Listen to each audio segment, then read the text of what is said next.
What's going on, guys? We are doing Ask Me Anything. We did part 1 a couple months ago. So this is part 2 of the Ask Me Anything. You guys submitted your questions on Instagram. Here we go. So the way I'm taking the question is, obviously, who had the best chance of beating me? Whoever's in second place. But I think through the years, there was a big discrepancy between who I thought had the best potential of beating me and then who actually performed at the competition. So I think the obvious answer in terms of, who is the most capable, all that, I do think Vellner is going to be at the top of the list always. And I joke with him about it now. I never said stuff about it before, but it seemed like a handful of the years I was competing against him, it's like he would have some big life change or some big move the month before the game started.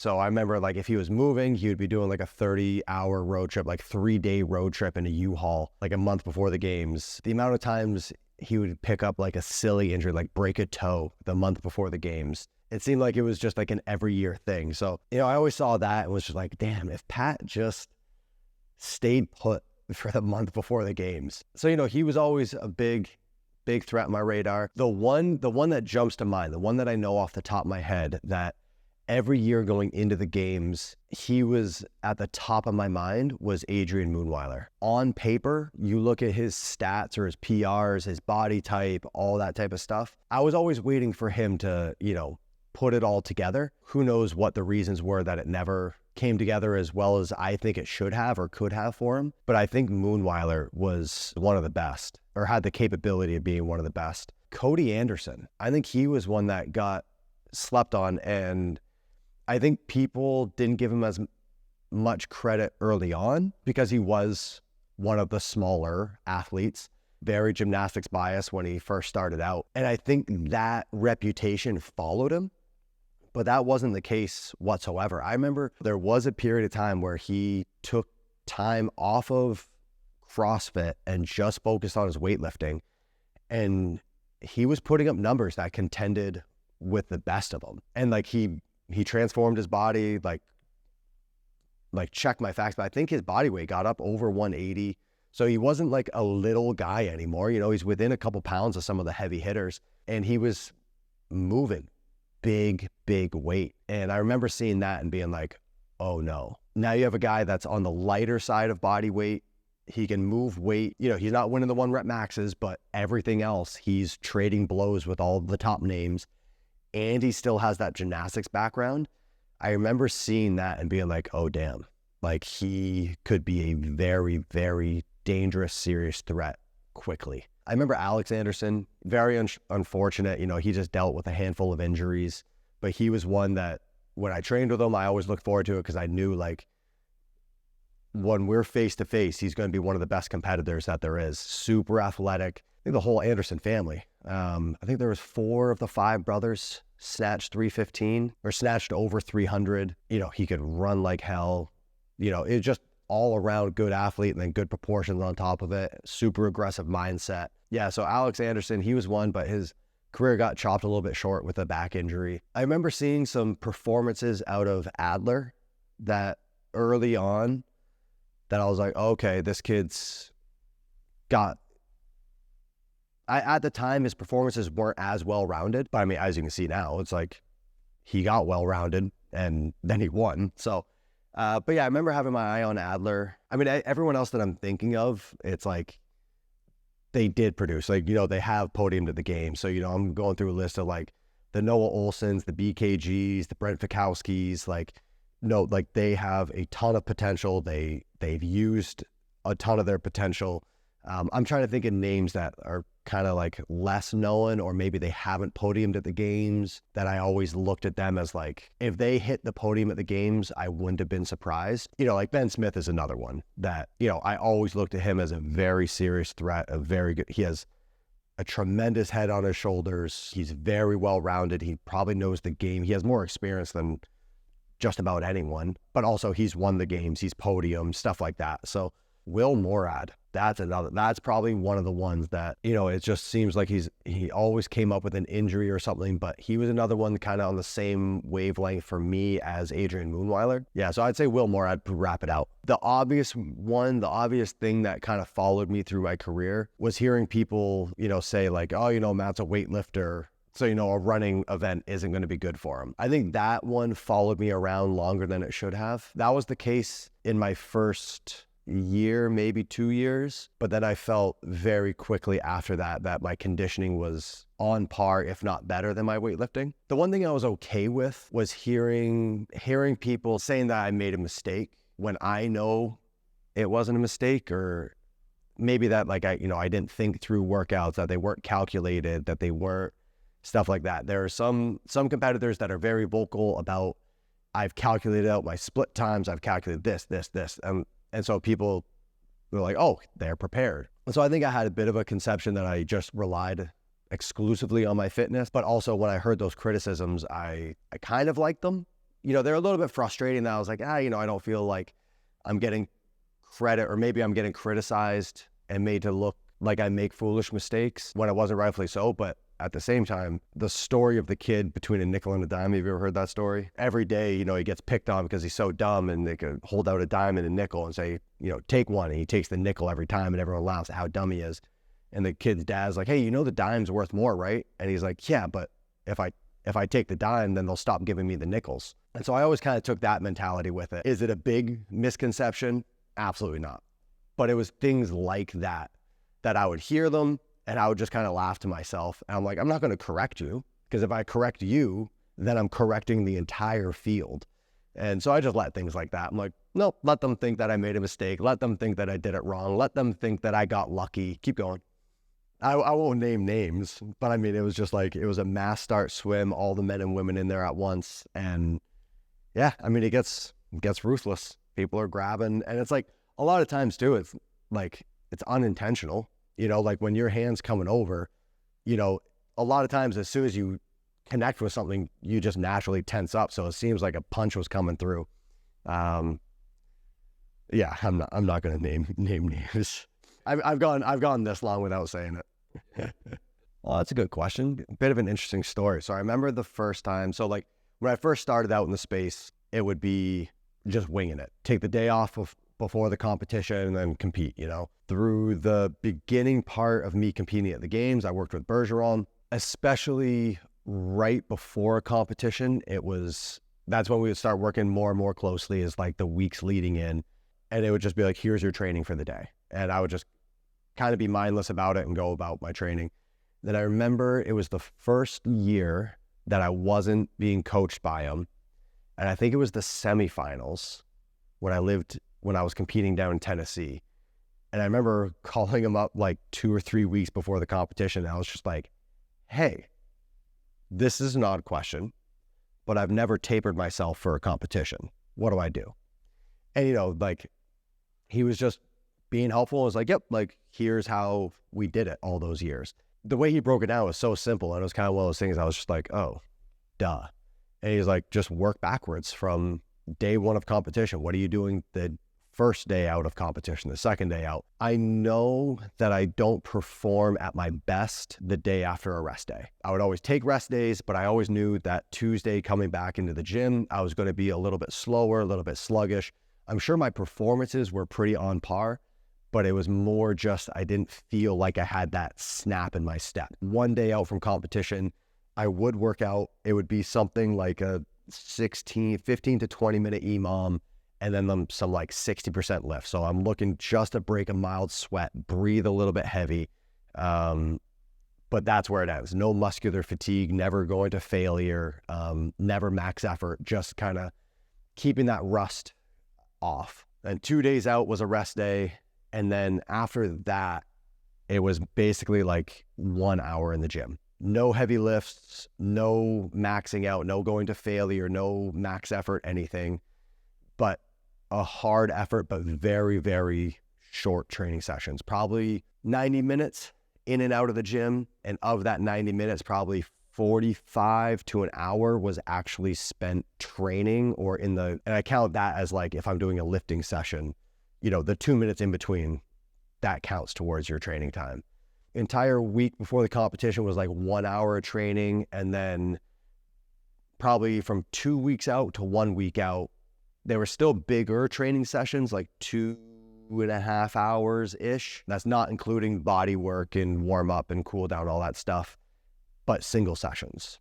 And then 2 days out, rest day. Day before was a very, very just easy training day. Just get in there and move. I always tapered to any strength cycle I was on. I would line it up, 12 weeks out or 16 weeks out, so that the 1 rep max, the max out day, the testing day for the cycle would be day 1 of competition. Like every year I would go through 2 squat cycles, and I maybe actually tested my new 1 rep max twice, maybe. And I think even those were just coincidentally in the competition, they had the CrossFit total. So it's like, I'm actually going for a heavy 1 rep, but even then you're not fully maxing out. You're playing off the other numbers of the other guys on the field. Ton of sleep, ton of food, recovery, body work gets really amplified going into it. The biggest thing for me pre-competition was just keeping my head level. You have a lot more time in the day to think. You have a lot more time in the day to worry. So it's, and then you don't have that comfort blanket of going into the gym and testing, like you're seeing all your competitors posting up these videos of PRs and all this stuff. So it's really hard to see that stuff and then not be able to prove to yourself that you're capable. You just have to kind of sit on the couch and go, I hope I'm capable. The one that without Sammy, would I be the Matt Fraser that everyone knows? No. Would I have still won? I think so. Would it have been as good as it was, as dominant as it was, as enjoyable as it was? No.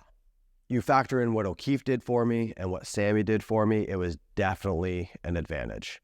But knowing my biggest motivation when I was competing, I knew what was on the line. And that stuff wouldn't have been on the line if it weren't for O'Keefe. And so that was a very big carrot at the end of my stick of chasing that. So, going back and say what would have happened given XYZ, we'll never know. But O'Keefe was definitely very influential on making sure that my motivation was very high.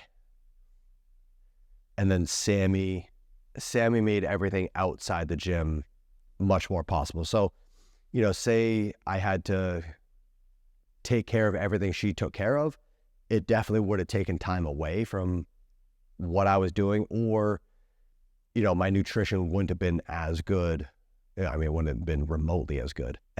My whole life wouldn't have been nearly as good. So I think if you factored in those things, I think they have a compound over the years. Would that compound have been enough to eat up, a 100-point lead, a 100, 200-point lead? Like, who's to say? I don't know. Great question. It depends. My recovery in between events at the games depended on what year we're talking about. So take 2014, 2015, and maybe a little bit in 2016. Recovery was tough. That was a lot of mental toughness that I had to just push through. You're going in and it's like your quads are sore to the touch. We all know that type of sore where it's like just moving the muscle from where it is hurt. But I also think that had a lot to do with just my preparation going into it. It's the more prepared I was throughout the entire season, the less the games had an effect on me. I remember by, let's say, the last 3 years, there's exceptions, there's moments of exceptions, but the games were like a deload week. By the end of my career, training volume was so high, so intense, and so well-rounded, and I'd practiced so many scenarios of, training tired, training feeling good, training hungry, training full, like every different variable I had experienced it. So I knew for the most part how to deal with it. So the games towards the end was more like, man, we only have 2 workouts today. Like, this is the easiest day. I'm so used to doing multiples and back-to-back for longer duration. So the volume of the games was very, very manageable. The intensity was obviously high, But, look at 2015. It's like our bodies were just shutting down. Everyone had, heat stroke, heat exhaustion. Like, it was just craziness. I would say, I forget what year it was that we had the marathon row, but I would say that would probably be the most concerned I was in terms of recovery. I remember after that, getting back to my hotel room, and we had a whole day off after that. So my body was fully recovered, but then I got pretty sick just from breathing dead, dirty air. Like there are no fans on the floor during that marathon row. And so it's like, you're just breathing this like humid, used air. Like you could feel how heavy it was. So I was a little bit worried about my recovery after that. But other than that, can't really think of too many instances where I wasn't recovering in time. I think I had everything dialed in pretty well to that point, and then volume in training made the games was just like, oh my God, only 2 workouts today? This is awesome, You don't know this answer? No. Oh, I threw up before way more events than I didn't. Like, throwing up or dry heaving was a very, very common occurrence. Like, I would say before every event, but I know there were a couple sprinkled in there that I didn't. It was like part of my pre-competition routine. I always cracked up too. Like, if later in the weekend, there's Vellner, Fikowski, like a bunch of like the names that have been around for years, we all know each other. They would see me do it and wouldn't even address it. Like, wouldn't even say something about it, anything. And I remember there was one year, I forget what the event was, but we were in Madison and we were going out onto the turf field outside. And so we're kind of in this like makeshift tunnel underneath the stands, and we're going out one by one. And I'm sitting there, just calm, quiet, and then just, bleh. And I don't remember who the gentleman was, but he was a rookie standing right near me and saw it happen. And I looked up and he was just like wide-eyed, like, what is happening? And I was just like, all right, let's hit the floor. Was it like nerves? Yeah, it was just always nerves. I think it was my body just knew what we were about to do. And it was just like, let's evacuate everything. Like, let's get this out of your stomach so you don't cramp up out there or whatever it was. But yeah, I threw up all the time. It was very unenjoyable. But it did get to the point, like, it was so consistent that if I didn't throw up, O'Keefe would get worried. He'd be like, you feeling okay? You good? Like, one other one, it was at the Rogue Invitational. And I remember we pulled up to the competition and I'm trying to get down my breakfast. Like, I think it was like a cup of oatmeal or something with stuff in it. And as we're pulling in the parking lot and I see the competition floor, I think I saw a couple competitors. We're still in the car pulling in, and it just like the nerves started, and it just started out. And I was like, okay, park the car. And he finally like whipped into a parking spot, I threw the door open, jumped out, and just like, whoosh. And I remember looking up, and there was a volunteer standing, like, saw me hop out, saw me puke, and they were just like, what in the world? And I was just like, and as soon as I did that, I'm like, I feel good. Like, as soon as I would puke, I'm not nauseous anymore. The nerves are gone. And it was just like, okay, let's go to work and just carry on. In the actual seconds before an event started, I think my mind was pretty clear. When they say stand by and you're sitting there with your hand on the glass or whatever, it was, I'm in this spot that I'm so familiar with. 10 seconds before the workout starts, it's like, okay, we're here. The tools that I have access to, my abilities, they are what they are. So it's like, it was very calming once I'm there, ready to go and on the floor. It's like, nope, we're all in the same boat now. The hour before the competition or before the event, the biggest fear that I had, the thing that drove the anxiety, the thing that drove the hairs on the back of my neck up, I was worried that I was going to have a lapse in judgment. I was worried I was going to put out a performance that didn't reflect what I was capable of. And I was worried that was going to come from a moment of weakness. I was worried that I would be in an event and the pain in that moment I would be convinced that I had to stop or slow down because of it or change my game plan because of it. Like in the corrals, I would say we'd get corralled, and the thing that would help calm me down was I would say the serenity prayer to myself, grant me the serenity to accept the things I cannot change, the courage to change the things I can, and the wisdom to know the difference. I would say that to myself in the back of the corral, and then I would go through a mental list in my head of, in this event, what are the things I have control over? And I would list out the things I had control over. I would list out the things that I didn't have control over.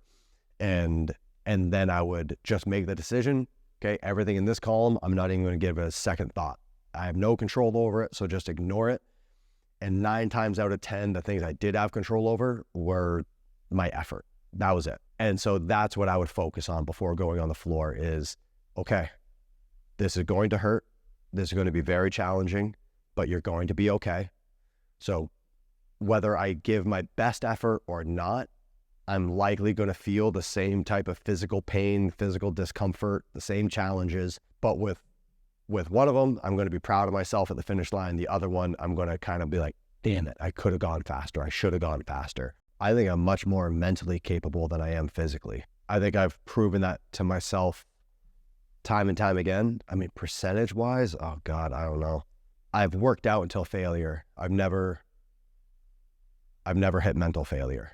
I've hit mental roadblocks, but I haven't stopped yet. So I don't think I failed at it yet. So we'll see. We'll see if that day ever comes. Best advice for someone. So what, let's say like going from a semifinals athlete to a games athlete. So I would say for somebody that's just starting out and looking to, hit some competitions and, think like semifinals level, I would say technique. If you are more efficient with the barbell, you're going to lift more weight. You're going to be able to lift it a higher percentage for more reps. Your body's not going to get as banged up.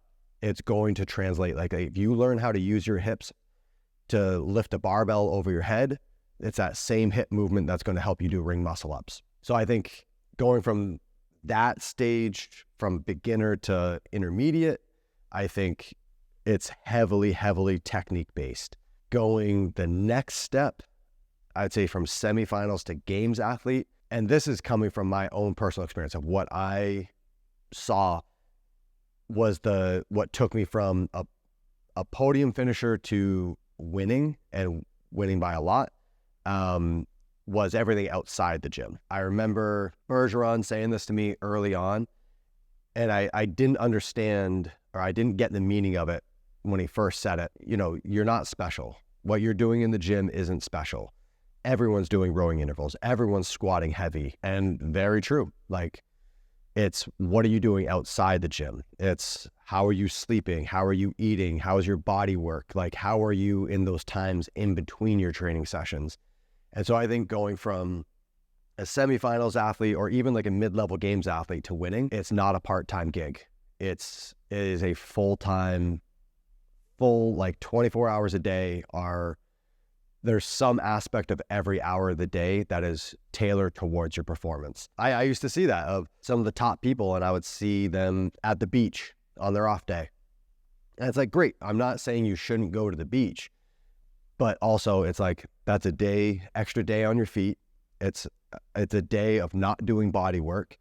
It's a day spent in the sun, which is very draining. And then if you get a sunburn, that's going to affect your next couple days. If your feet get raw on the hot sand or on stones, it's like that's going to affect your training. Maybe very, very minimally, but it's going to affect it.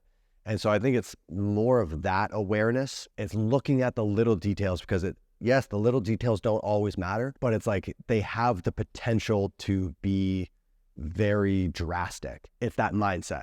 You're not just thinking about the games when you're in the gym training for the games. You're thinking about the games when 10 p.m. hits and you have to turn off the TV. You're thinking about the games when you can't go out to eat to dinner that night because that's going to be way too greasy of food. Those types of examples. I'm not going to answer that directly because it's a weightless statement, saying like, oh, I could do that. And it's like, no, then you can do it. Like the only way to have a definitive answer is to fucking sign up and do it. From now until that point in the season, yeah, I'm physically capable to be much better than I am right now, but priorities have shifted. I'm not a full-time professional athlete anymore.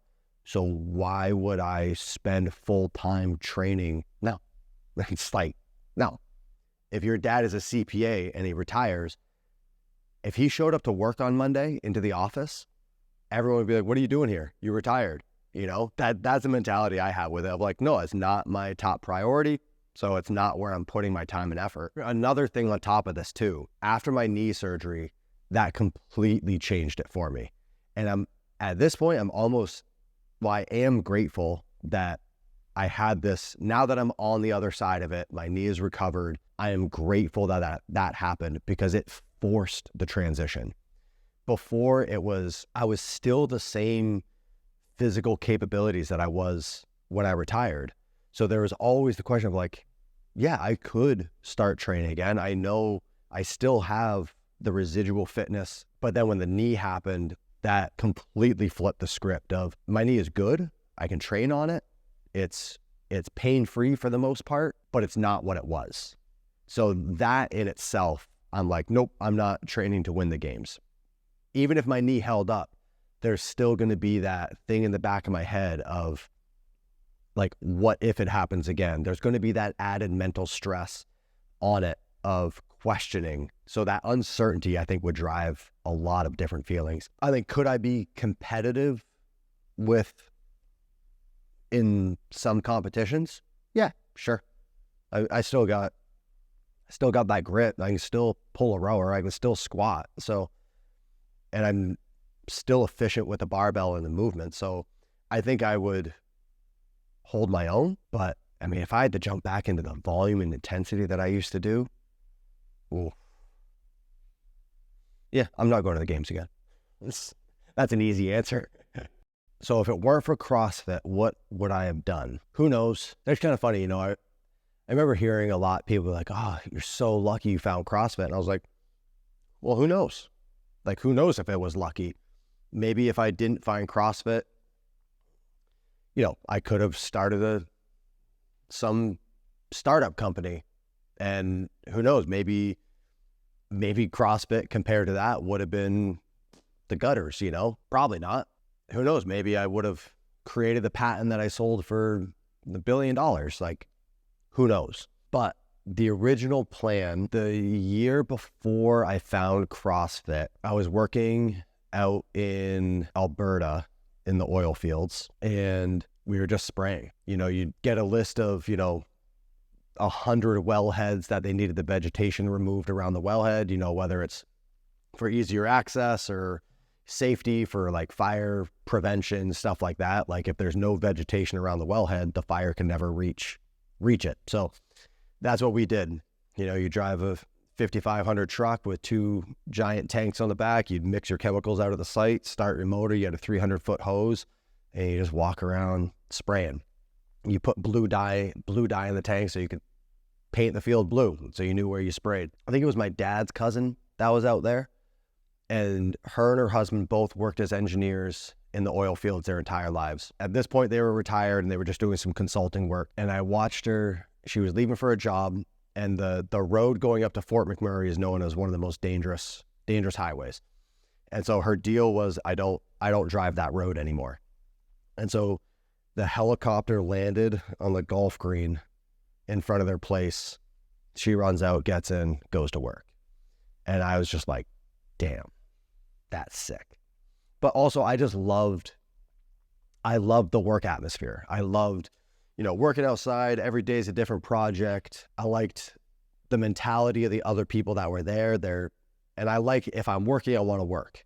I like, what do you do with a 2-day weekend? And so I remember spending some time with them and hearing more about camp work, like going out in Fort Mac, living at a camp. I got to experience it a little bit for a couple of weeks at a time, where you're working minimum 12-hour days, and all you're doing while you're there is working. Whether you're working 14 days on, 7 days off. Heard some people if they were on the offshore rigs, they would work 28 days on, 28 days off. And I thought that was the slickest work setup of like, you know, you can actually travel in your time off. Like, you know, it's either you're working and you're making money hand over fist because you're doing miserable work and you're excluded. So that was the original plan. I remember talking to my dad's cousin and she said, if you don't drink, you have a clean driver's license, and you have a college education, you can write your own paycheck.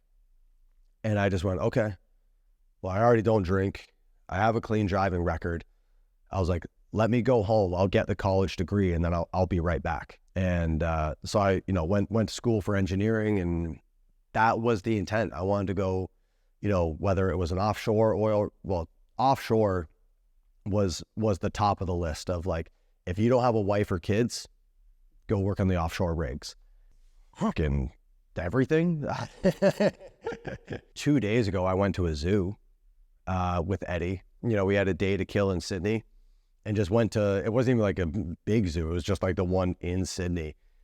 And watching Eddie look at all these creatures that she's never seen for the first time was just, it was just the best. I don't even know how to describe it. You know, like she's like face to face with like this like 4 foot long lizard and just like, it's so cute. And you're like, it wants to eat you.